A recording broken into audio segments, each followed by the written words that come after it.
형들은 반갑습니다. 한 주 잘 보내고 계신가요?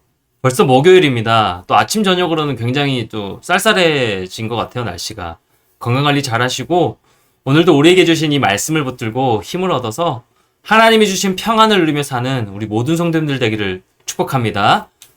이번 주는 구약 성경을 총 정리하고 있는데요. 다윗 왕국은 이 솔로몬 시대에 이르러 최고의 절정기를 누렸습니다.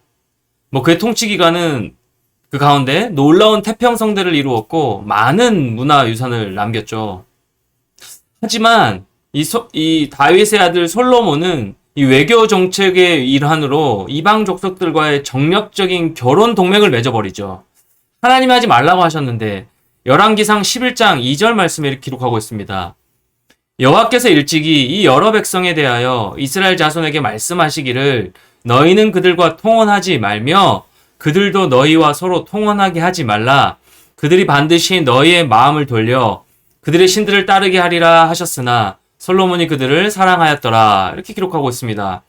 여러분, 우리는 마음을 돌려 세상을 향하려고 하는 그 마음을 돌려 하나님을 신뢰하고 하나님만 의지하려는 그런 마음으로 계속해서 나아가야 되는데, 결단하며 나아가야 되는데 불구하고 세상을 향해 마음을 돌려버릴 때가 참 많이 있죠. 하나님을 향해 등 돌릴 때가 많습니다. 이 솔로몬이 그랬습니다. 이러한 모습은 이스라엘의 멸망을 불러오는 단초가 되어 버렸는데요. 이방 왕실과 결혼 동맹을 맺어 수천의 이방 여인들을 아내로 맞아들임으로써 이스라엘의 우상 숭배가 만연하게 되었습니다. 솔로몬이 그렇게 40년 동안 이스라엘을 통치하고 죽은 후에 그의 아들 르호보암이 이어서 왕위에 올랐는데, 그는 아랑곳하지 않고 어리석은 이 신하들의 충고만을 듣고 오히려 백성들에게 더 많은 짐을 부과하기에 이르렀고요. 이 르호보암의 정책은 이 북쪽 지파들로 하여금 그를 배척하고 솔로몬의 부하였던 여로보암을 그들의 왕으로 추대하게 만들어 버렸습니다. 이때부터 이제 예루살렘이 멸망할 때까지 이스라엘은요, 두 개의 왕국으로 분열되어 버리는 거죠. 유다와 베냐민 지파는 남유다로, 또 그 외의 북쪽 10지파는 북이스라엘로 갈라졌습니다. 북이스라엘의 왕이 된 여로보암은 세겜을 수도로 삼고 북왕국의 양쪽 끝단이 이 단과 베델에 금송아지를 세우고 백성들로 하여금 그것을 숭배토록 하죠. 이 북이스라엘 백성들이 남유다에 있는 예루살렘 성전으로 예배하러 갈까봐, 그래서 그들의 마음이 다시 유다로 향하게 될까봐 염려하였기 때문에 그랬습니다. 이것이 바로 열왕기에서 북이스라엘의 죄악을 언급할 때마다 등장하는 느밧의 아들 여로보암의 죄입니다. 이 초대 왕 여로보암 이래로 이 북이스라엘 왕들은요, 이 여로보암의 죄에서 떠나지 못해요. 그냥 악한 왕의 길을 계속 걷게 되는 것이죠. 솔로몬의 사치와 우상숭배, 그리고 그의 아들 르호보암의 지혜롭지 못한 처신은 결국 이스라엘의 분열을 초래하게 된 것입니다. 이처럼 열왕기는 북왕국과 남왕국이 멸망하기까지의 기록을 적고 있고요. 말씀하고 있고, 그중 열왕기 하 말씀은 하나님께 충성하지 않고 우상을 숭배한 일에 대한 하나님의 심판으로 이 이스라엘 왕국이 남과 북으로 분열되고 결국에는 멸망하게 될 것을 예언하고 있습니다. 결국 북이스라엘은 어떻게 됩니까? BC 721년에 아수리에 함락되어 많은 지도자와 백성들이 포로로 잡혀갔고요. 이 남유다 역시 히스기야와 함께 이 분열 왕국에서 가장 하나님의 마음에 합한 왕으로 경건했던 이 요시야 왕, 이 요시야의 죽음 이후로 급속히 멸망의 길에 접어들게 되어서 이 바벨론의 느부갓네살에게 포위당하고 결국 예루살렘의 성벽은 파괴되어 버리죠.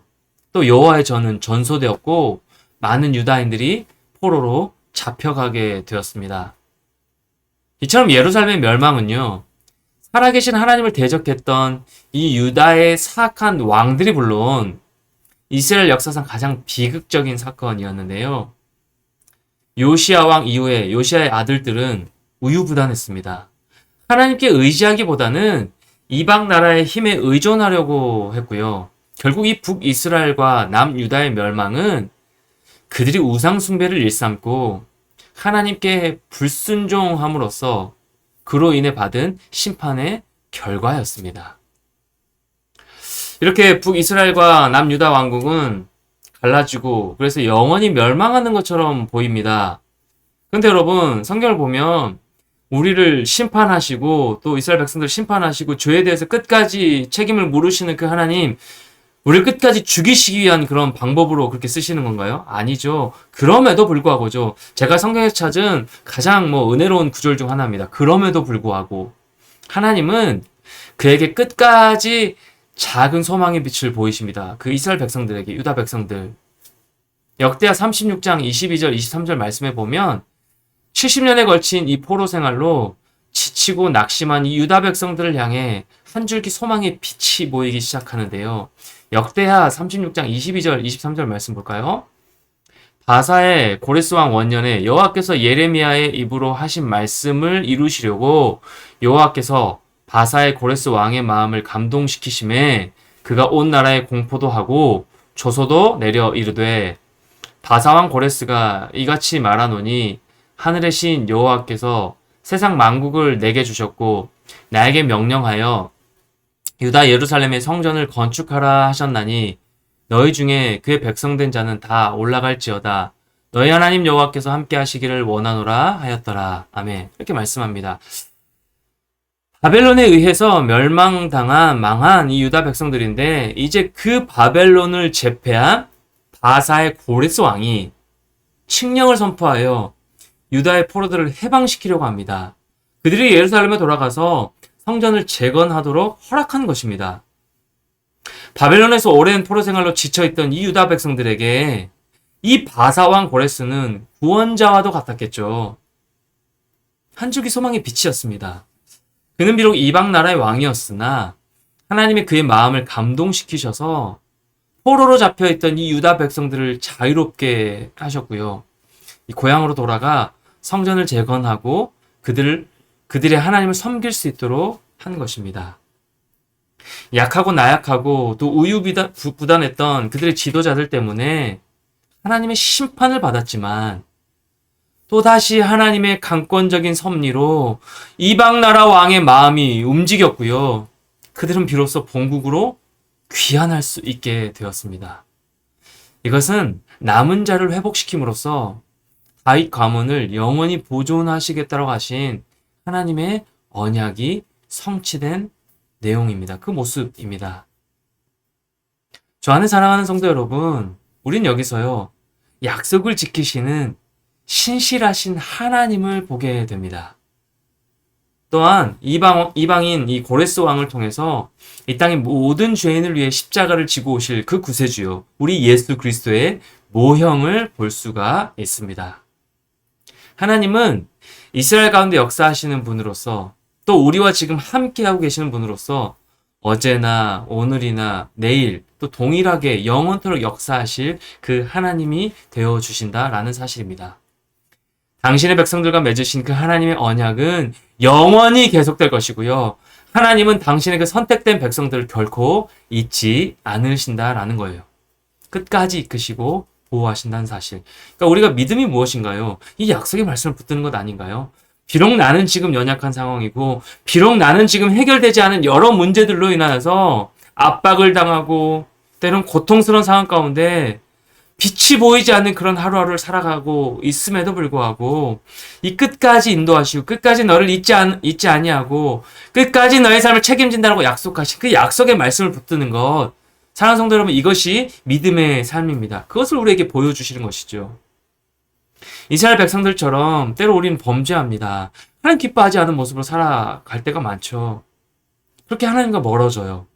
관계가 좀 서먹해질 때가 있고 진짜 하나님 살아계시는지 의심이 될 때가 있고 내 마음은 너무 고통스러운데 하나님의 응답이 없을 때에는 마음이 너무 답답하고 좌절하고 낙심할 때가 많은 것이 우리의 모습입니다.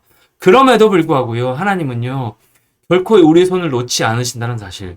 우리는 하나님의 손을 놓으려고 하고 우리가 하나님의 손을 놓은 것 같이 여겨지지만 하나님은 끝까지 우리의 손을 붙들고 계신다는 사실.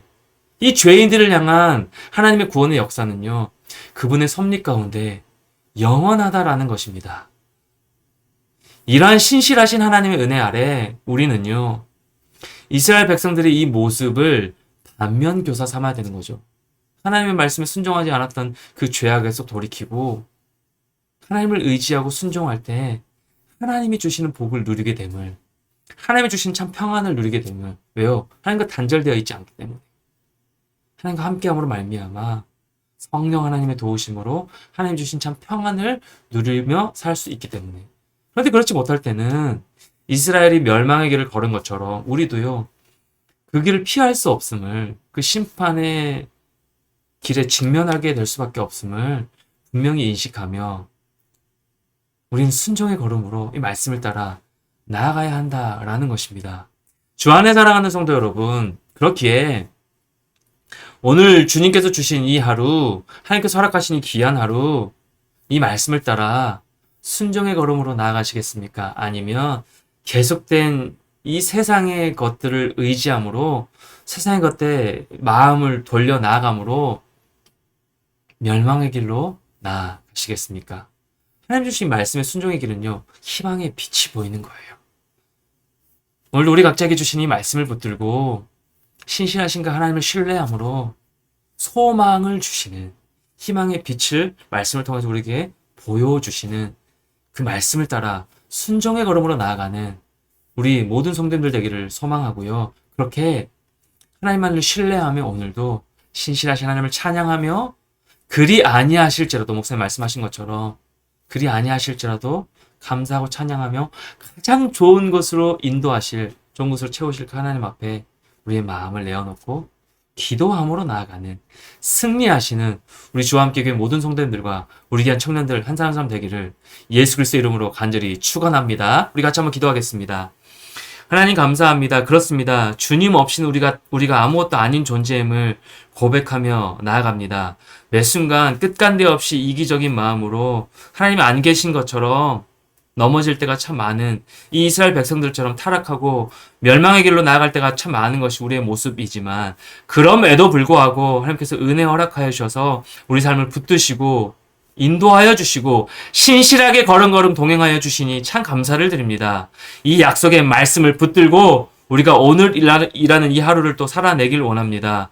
주여 우리에게 믿음 허락하여 주시고 그 믿음으로 살아가겠습니다라는 이 믿음의 결단으로 주님 앞에 순종의 걸음으로 나아가는 우리 모든 성도님들과 우리 귀한 청년들 될 수 있도록 하나님 함께하여 주시옵소서. 이 이스라엘 백성들의 모습에 반면교사 삼아 우리가 죄악으로 찌들어 있는 우리의 모든 마음들을 돌이켜 주님께로 다시금 나아가길 원합니다. 주여 우리의 마음을 붙들어 주시옵소서. 오늘 하루도 그렇게 인도하여 주시길 소망하오며 사랑 많으신 예수님의 이름으로 간절히 기도드리옵나이다. 아멘. 오늘도 이 기도 제목 붙들고 우리 각자의 자리에서 10분씩, 30분씩 기도의 재단을 쌓으며 나아가는 우리 모든 성도들 되기를 소망합니다.